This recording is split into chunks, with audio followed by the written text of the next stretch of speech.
श्री राम जय जय राम।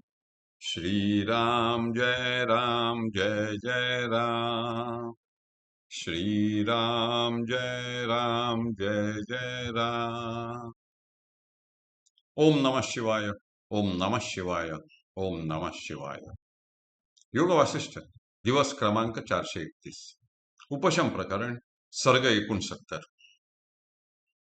वसिष्ठ पुढे म्हणाले, रामा, विवेकी पुरुषाने निरनिराळ्या काळी उचित असलेले सर्व व्यवहार करीत असताना, पुत्र मित्रादिकांबरोबर वागत असताना किंवा शास्त्रीय लौकिक वगैरे कर्मे करीत असताना आपले मन विषयांमध्ये आसक्त होऊ देऊ नये.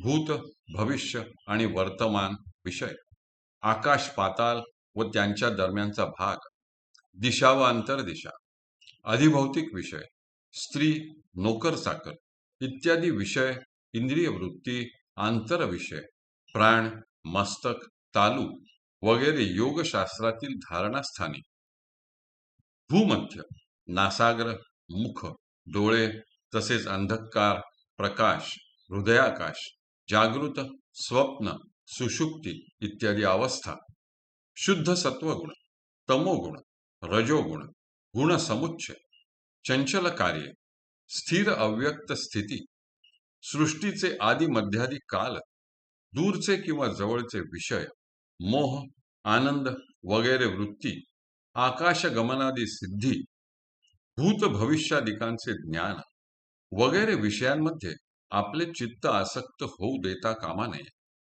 तर बुद्धीचे साक्षीत्व करणाऱ्या आत्म्यामध्ये स्थिर करून मन आत्मपरायण करावे व सर्व विषयांच्या ठिकाणी ते नीरस होऊ द्यावे.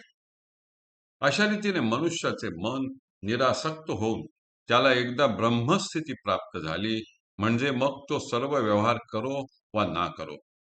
जो जीव आत्म्यामध्येच रममाण होऊ लागला तो वस्तुतः क्रिया करीत नसतानाही क्रिया करताना दिसला तरी तो कर्मफलांनी कधीही लिप्त होत नाही. अथवा बुद्धीचे साक्षीत्व करण्याचेही टाकून देऊन जीव चिदात्म्याच्या शांत स्थितीमध्ये स्थिर राहिला तरीही हरकत नाही. सारांश म्हणजे, जो मनुष्य अपरोक्ष ज्ञानसंपन्न झाला आणि ज्याला परम शांती प्राप्त झाली, तो जरी व्यवहार करीत असला तरी मनाने अनासक्त आणि वासनारहित असल्यामुळे त्याला कर्मफलासंबंधाने केव्हाही आसक्ती उत्पन्न होत नाही. तर प्रारब्ध क्षय होईपर्यंतच तो देहभार धारण करतो व तदनंतर कायमचा मुक्त होतो. य एव यत्नः क्रियते बाह्योर्थोपार्जने जनैः स एव यत्नः कर्तव्यः पूर्वप्रज्ञा विवर्धने. द्रव्यादी बाह्य पदार्थ मिळवण्यासाठी मनुष्य जसा प्रयत्न करतो तसा जोराचा प्रयत्न प्रथमतः बुद्धी वाढविण्यासाठी करावा. उपशम प्रकरण सर्ग 70.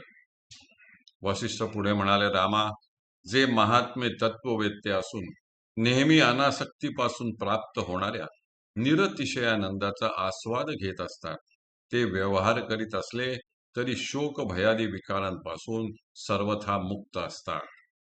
अशा पुरुषांची चित्तवृत्ती पुत्र धनादिकांच्या नाशाने बाह्यतः क्षुब्ध झालेली दिसली तरी तो निरंतर परमार्थ सुख भोगीत असल्यामुळे त्यांच्या अंतरीची शांती ढळत नाही. ज्याचे मन चिदात्म्यामध्ये स्थिर होऊन निर्विकार व निर्वासन झाले, त्याच्या सहवासाने लोक प्रसन्न होतात. ज्ञानी मनुष्याचे मन बाह्यतः चंचल दिसले तरी आत्मदृष्ट्या ते नित्य स्वस्थ असते व त्याची जी चंचलता दृष्टीगोचर होते ती देखील पाण्यात पडलेल्या सूर्याच्या प्रतिबिंबाप्रमाणे मिथ्याच असते. जे महात्मे तत्वज्ञान संपन्न असून आत्म्यामध्येच रममाण झालेले असतात, ते बाह्यतः तरल असतात पण अंतरी अचल असतात. ज्ञानी मनुष्याच्या चिद्रूप झालेल्या चित्तावर सुखदुःखांचा विकार बाह्यतः घडलेला दिसला तरी तत्वतः त्याच्यावर काहीच परिणाम होत नाही.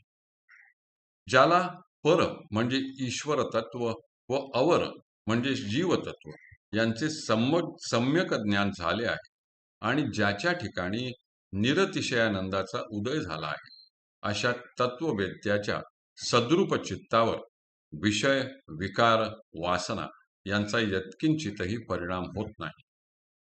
ज्या मनुष्याला परमात्म तत्वाचा बोध झाला, तो संकल्पजन्य पातकांपासून मुक्त होऊन परमात्म्याचे प्रत्यक्ष ध्यान करीत नसतानाही निर्विकल्प समाधीच्या स्थितीप्रमाणे आनंदमग्न राहू लागला. तो आत्मरत आहे यात शंका नाही. ज्ञान परिपाक होत जाऊन जीव एकदा आत्म्यामध्ये रममाण होऊ लागला म्हणजे त्याच्या ठिकाणी असंसक्ती बाणू लागते. कारण विषयासक्ती क्षीण होत जाण्याला आत्मज्ञान हाच एक उपाय आहे, दुसरा कोणताही उपाय नाही.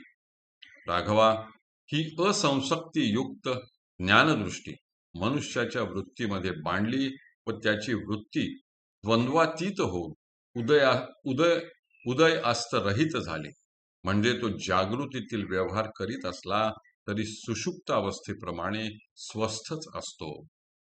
स्वरूपाच्या अभ्यासामुळे ही ज्ञानदृष्टी वृत्तीमध्ये आरूढ झाली म्हणजे विषय वृत्ती क्षीण होऊन असा ज्ञानीपुरुष अखेर सूर्यासारखा प्रकाशमान होतो.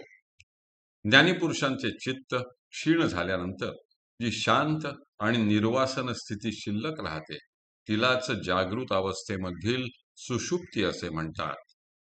अशा तऱ्हेच्या साक्षात्कारजन्य सुषुप्त दशेप्रत जाऊन पोहोचल्यानंतर मनुष्य व्यवहार करीत असला तरी तो सुख दुःख रूपी चांबड्याच्या वाद्यांकडून केव्हाही बद्ध केला जाऊ शकत नाही.